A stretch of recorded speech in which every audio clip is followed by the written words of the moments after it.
Ассаляму алейкум, азиз телесерчилер. Хаберлер информацион тақымы сонке деселер ақында Ослив қаларында тариф өтәжек. Студияда мен Лилевит Жатчалышам. Бүгін бөле мәліматлар ақында тариф өтеміз. Ялтада Великое русское слово серлевалы 11-ші халқара фестиваль açılды. Ақшайық районының Буйтен көйінде топрақ мәселесі бойынша дава пейда oldu. Бұл вазиет бойынша атта жинай açıla біле. Проблема насыл чözülecek?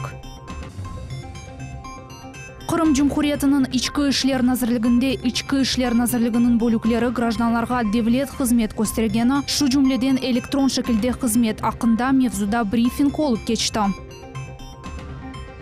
3 яш Қырым сакені менталь арифметика бойынша бүтін дүния ярышында ғалибе қазандылар. Ялтада Великое русское слово серлевалы 11-ші халқара фестиваль açılды.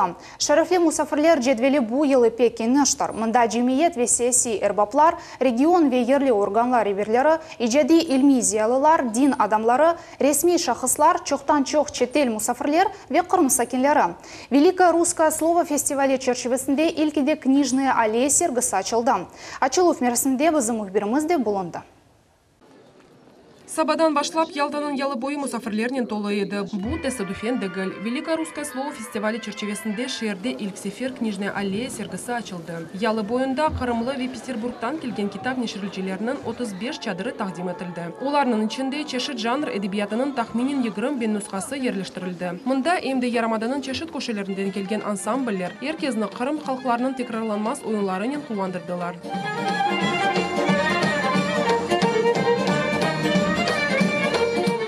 Bundan gayrı istегендер Гоголь, Чехов, Толстой ve Пушкинен фоторесім чеке білділер. Прекрасны вы, бригада в Риме, когда вас видишь с корабля, при свете утренней гибриды, как вновь увидел вас я.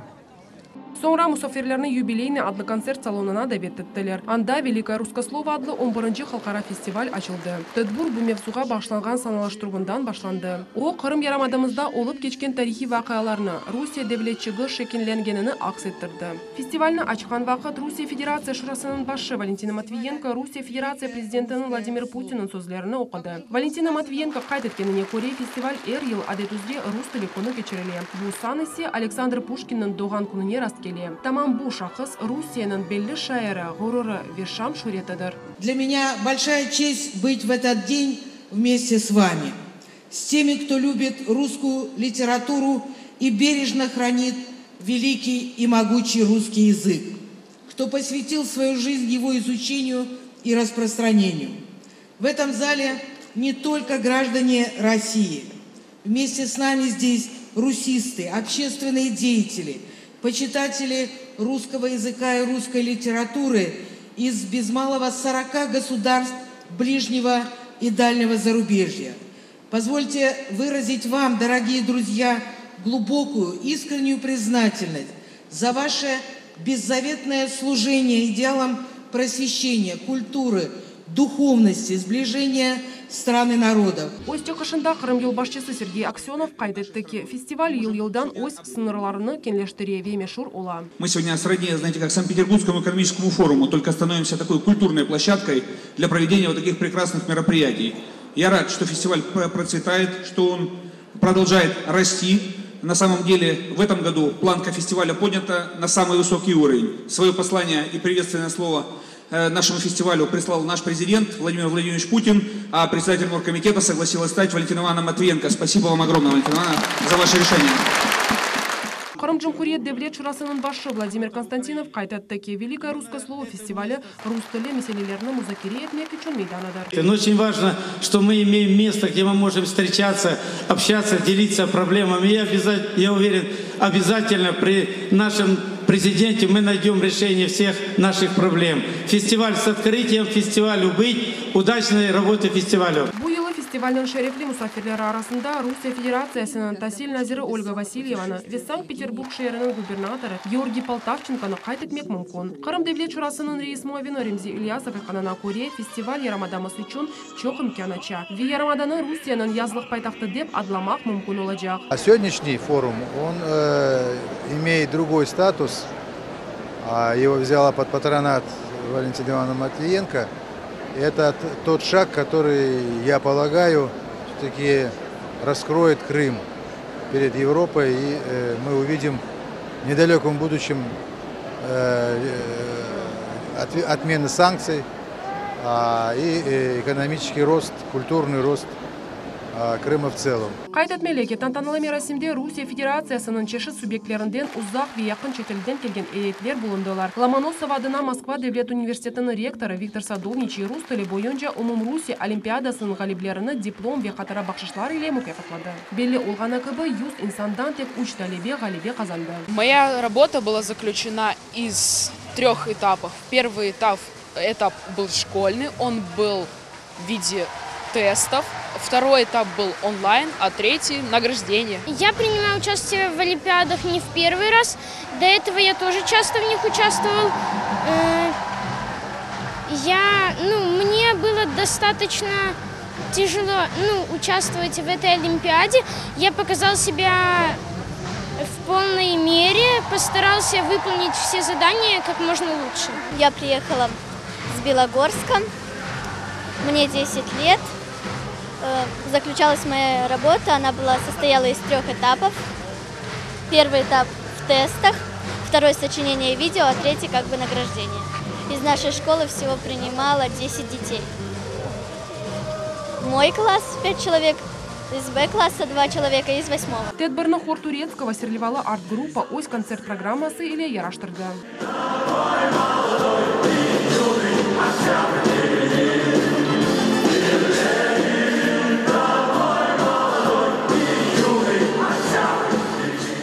Кайт etmелеге Великое русское слово Крымда 60-тан зияде мемлекеттен мусафирлерні топлады. Рус славян медениетінің халқара фестивалі июнь айының 12-не девам етежек. Сабре Халиляева, Дмитрий Низовой, Милет үшін.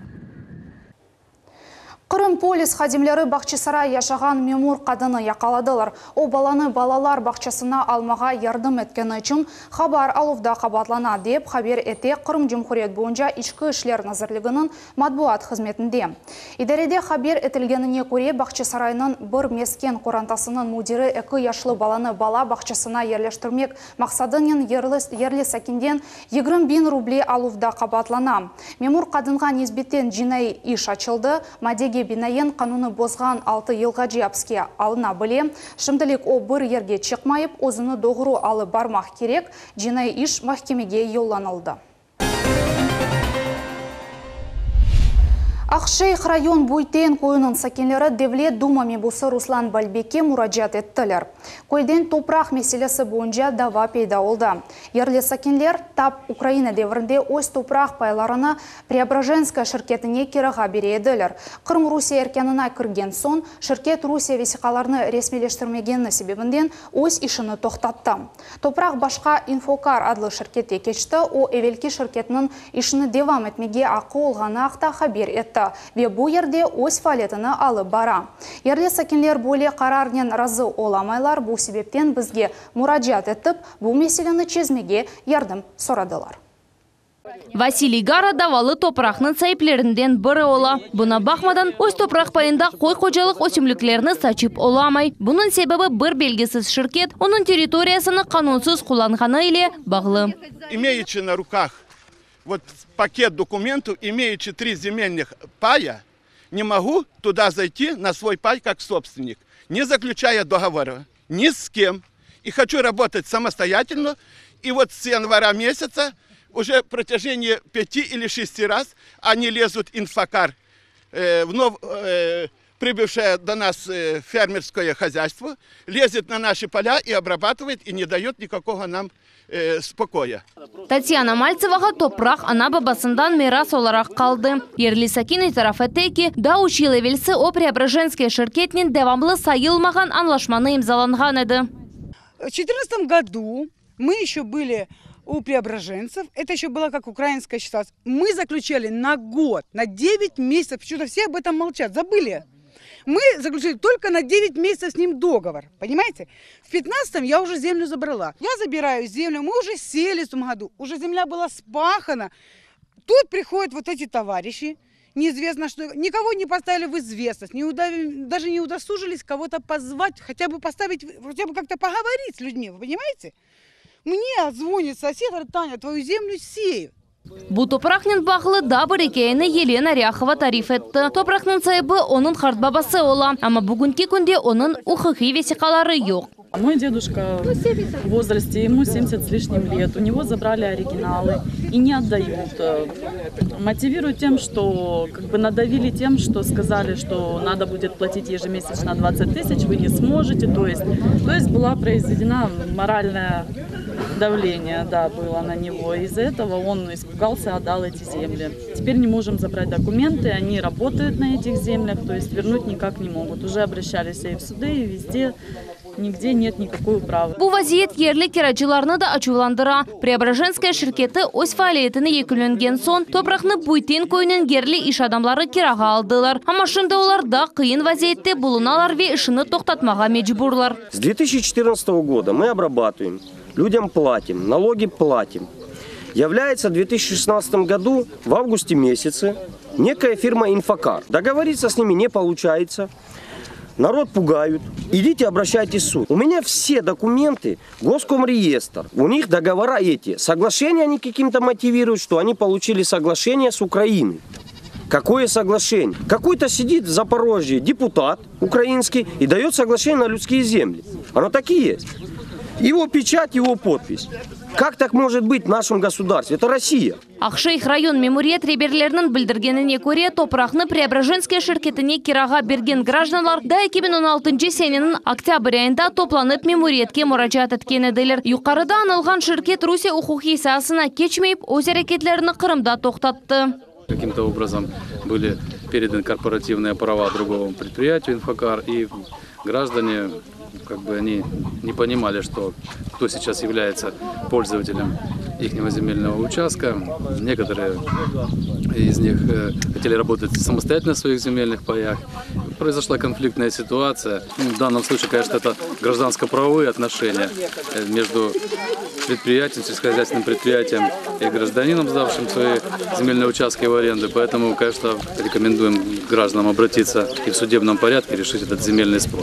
Инфокар шirketінің тәсісшісі Алексей Чередников қанунға эсасланып ішіні алып барғаны ақта білдіре. Алексейнің сөзлеріне көре шirket Украинадаки тарафнен, яғни ООО Преображенская шirketінен ұқуқи кечіру фанлашманы имзалады.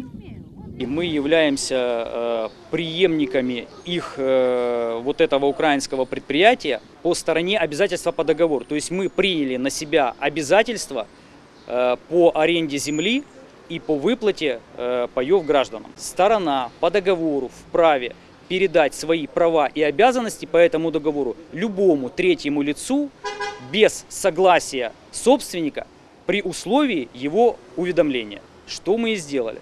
Буйтен көйіне яны Инфокар шirketi келген сон сәкінлерге Украина весиқаларны Русия весиқаларға яныдан ресмелештірмекні теклиф еттілер. Алексей Чередниковның сөзлеріне көре, чоқыс инсанлар весиқаларны янылатмақ үшін мұражатнен болындылар. Несколько человек были введены в заблуждение. Они посчитали, что их украинские договора не являются действительными и подписывали дублирующие договора с другими фермерами. Буйтен көйінің сәкінлері айтқанларына көре, олар девамлы сайылмаған анлашмаларны имзалаған еділер. Алексей Чередников бамбашқа малыматны тариф еті. Граждане в 2012 году подписывали договора минимальным сроком на 10 лет. Когда гражданин подписывал, он брал на себя обязательства, что да, этот земельный участок будет обрабатываться вот этим юридическим лицом. Срок аренды договоров самых первых истекает, по-моему, в 2022 году.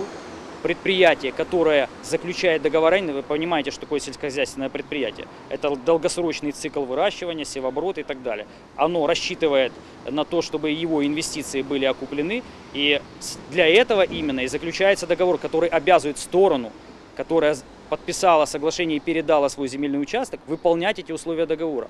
Бүгінгі күнде Преображенская шirketi Украинада ерлеші. Оларның реберлерінен біз бағланып олмадық. Өз небетінде Девлет Думаме бұсы Руслан Бальбек зідиетінің екі тарафыны денлеген сон білдірді ки, әпісі сеслендірілген малюматлар ұқу хорчалыйчы идарелер тарафындан бақылачақ. С моей стороны подготовлены обращения в Генеральную прокуратуру, то есть взяты на контроль, и все эти версии доведены до до надзорного ведомства. Уверен, что вот та разность подходов и разномнения вокруг вот этой конфликтной, спорной ситуации, она должна завершиться после оценки надзорного ведомства, прокуратуры. И, естественно, это ничего не лишает возможности и одной, и другой стороны обратиться в суд. Буннин Берабер, Руслан Бальбек хайдеттеки, будавалы суаль барышық елнен чезілмек керек. Меселені алетмек үшін мебус Ақшайх район мемориятның елбашчысына зидиетнің екі тарафынен Берабер төгерек маса үгінде отырып, музакире кечермекні теклиф етті. Бұл меселе насыл чезілежек. Милlet телеканалы бұл вазиетні осне зареті алтында тұтачақ. София Шукурова, Эдем Исмаилов, Умер Мустафаев, Милlet үшін. Қырым Жумхуриятның ичкі ішлер назырлығының бөліклері гражданларға девлет қызмет көстергені, шу жүмледен электрон шелкеде қызмет ақында мевзуда брифинг олып кечті. Матбуат конференциясының нәтижелері ақта бізім мұхбиріміз Султания Ситакаева тариф етежек. Шымдықы вақытта гражданлар или ичкі ішлер назерлігінің девлет қызметлеріні әлді етуінің бір қач ұсулары бар. Шақси суретте ичкі ішлер назерлігі месул бөліклерінің хадимлеріне мұражат етмек. Екене девлет юбилейдие қызметі адлы порталынен қоланмақ. Емде қызмет көстерген чоқ функционал мерkezlerге бармақ. Ичкі ішлер назерлігі бөліклерінің реберлері қызмет еткен электрон шекілінен қоланмақны тевсие етелер. Значит, с начала года, за 5 месяцев 2017 года, поступило в работу 23 тысячи заявлений о выдаче справок о несудимости. Из них я хотела бы отметить, что в электронном виде на данный момент поступило более 1000 заявлений. Хотелось бы отметить, что процент медленно, но уверенно растет. Порталда мустақыл шекілде қайт олынмақ мүмкін. Бұның үшін паспорт веснилс керек. Қоланыжы шақси кабинетні яратқан сон девлет қызметі көстерілгеніні көзетмек мүмкін. Гражданин подает заявление на необходимую ему услугу.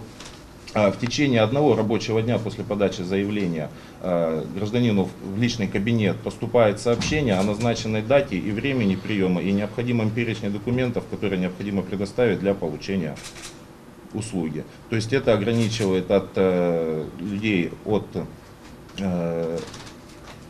ожидания в очередях. Порталда қайт олынған сон, башқа идарелерінің электрон шекілінде олған девлет қызметлеріне кечмеге мүмкін ола. Қайдетме керек ки бергі кодексі бойынша гражданлар электрон шекілде мұражат етселер 30% эндірім беріле. Если, к примеру, для обмена водительского удостоверения госпошлина составляет 2000 рублей, то если будет подано заявление в электронном виде и платеж будет осуществлен также в электронном виде, эта сумма составит 1400 рублей.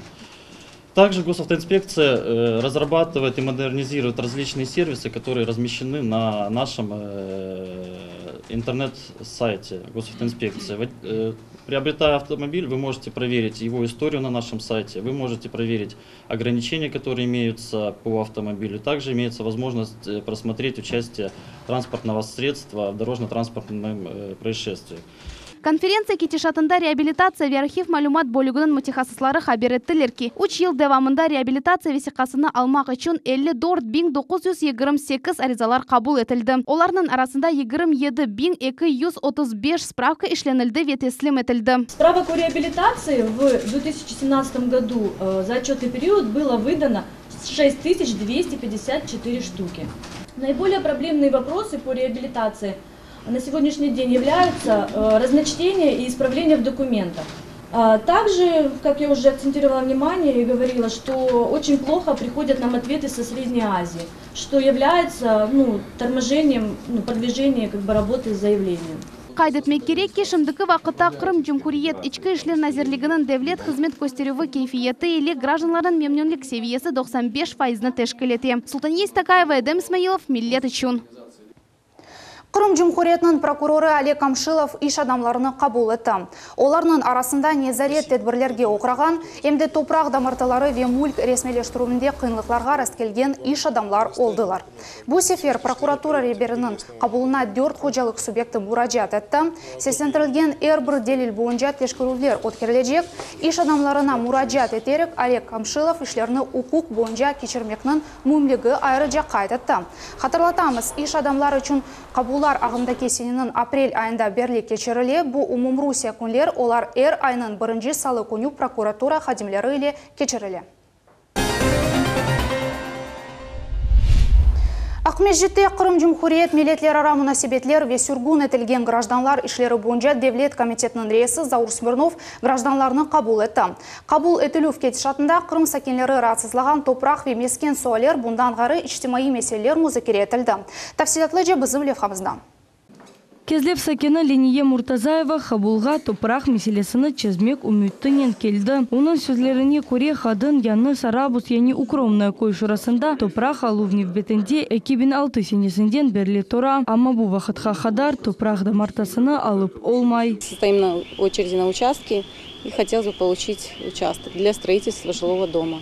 Обещали в этом году разрешить этот вопрос в нашу пользу. Ну, конечно, очень благодарны нашему правительству, что оно так, во-первых, услышала нас, приняла на прием, и что, если, конечно, получим, будем очень рады. Алушта регионун сакені Мустафа Елджи Хабулга Юхара Шумакою суйле темендөнөві меселесінен келді. 1990 сенесі Қырымдан сөргін өтілген гражданларға бұл көйде топырақ да марталары айырылды. Ама анда ешбір шарайт жоқ еді. Адамлар суйле темендөнөв меселесіні өз күштерінен чезіп башладылар. Ама бұл вақытқа қадар денешмелер жоқ. Пользуемся водой технической. Она не проходит по нормам СЭС как питьевая. В 2000 году по линии Рескомнадзора началось строительство водопровода по селу Верхняя Кутузовка, верхняя часть. Это первая очередь. Закопали около 5 километров труб. На сегодняшний день мы пользуемся той же технической водой по цене за 27 рублей закуп воды, как в Алуште. Девлет милетлер ара комитетінің рейсі Заур Смирновның сөзлеріне көре, Хабул өтілівге келген гражданларының сайысы күн-күнден арта. Қырым татарлар топлу яшаған ерлерден коллектив мұражатлар келе. Кемер ерлерде электрик бақ ве су иле темен өтілів меселесі да чезілмеген хала. Сегодня обращались к нам жители села Верхняя Кутузовка, назначили мы большое совещание, будем разрабатывать дорожную карту по решению проблем. Мы видим, что некоторые уже годами ходят за решением этих вопросов и до сих пор пока не могут найти уже конечного результата. В то же время, конечно, хочется и обратиться к местным органам власти, к муниципалитетам.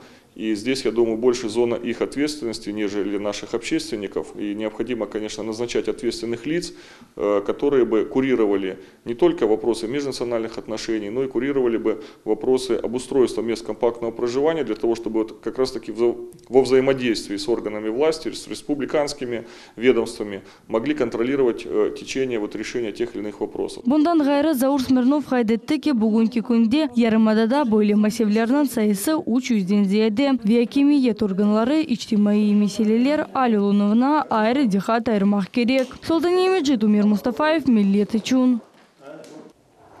Кырымлылар менталь арифметика боюнча дүйнө чемпионлары олдылар. Уч Кырым талебеси Искандер Пашаев, Асан Асанов ве Максим Романчук июньнын 4-нде Казакстанда, яни Алмата шаарында Жумхуриятыбызны Халкара олимпиадада тагдим эттелер ве ось категорияларына чемпион олдылар. Бу баларнын бизим телевизион такымыбыз апрелде танышкан эди. О вакыт олимпиадада иштирак этүү соре музакире этилди. Олимпиадага бармак үчүн балаларга Кырым мусулманлар муфтиси Ажи Эмирали Аблаев ве Девлет Дума мебусы Руслан Бальбек ярдым этти. Хатырлатамыз, балалар исма халклар менталь арифметика мектебинде окуйлар. Минус 33, плюс 22, минус 11, минус 11, плюс 33, минус 66, плюс 22, минус 11, плюс 55. Ответ 77. Молодцы! Георгиевский адлы Теби академиянын спорт комплексінде балалар күніне ве шер күніне бағышланған ел кечірілген грэплинг бойынша турнир олып кечті. Ярышта бізім мұхбирimiz Нурия Азизова болунда. Крэплинг – қарышық күшішлердің чешіті. Мұнда бір қач көреш интизам техникасы мевжуд. Ағыртмақ ве боғмақ бойынша минималь сыңырлар бар. Ярышта чешіт яшлы ең күчлі ве ең жесәретлі инсанлар топланды. Ахмеджет Шерми Умириет башының муавені Расим Умеров айтқанына көре, шерді кечкен спорт турнирлер яшлар арасында сағлам аяттар зыны рағбетлештіре. Сегодняшнее мероприятие получилось так, что накануне Дня города, дня рождения нашей столицы, мы проводим кубок, соревнования на кубок главы города, администрации города Симферополь. Иштиракчилер 19 кило чеки категориядан башлап күрештелер. Ос яшына бакмайып, эң күчүк иштиракчилер өз жесөрлүгүн көстөрдүлөр. Даня Качарашвили күрөшүнөн 2 жыл ограша. Айтаки, ракабны ягмен кыйын олмады.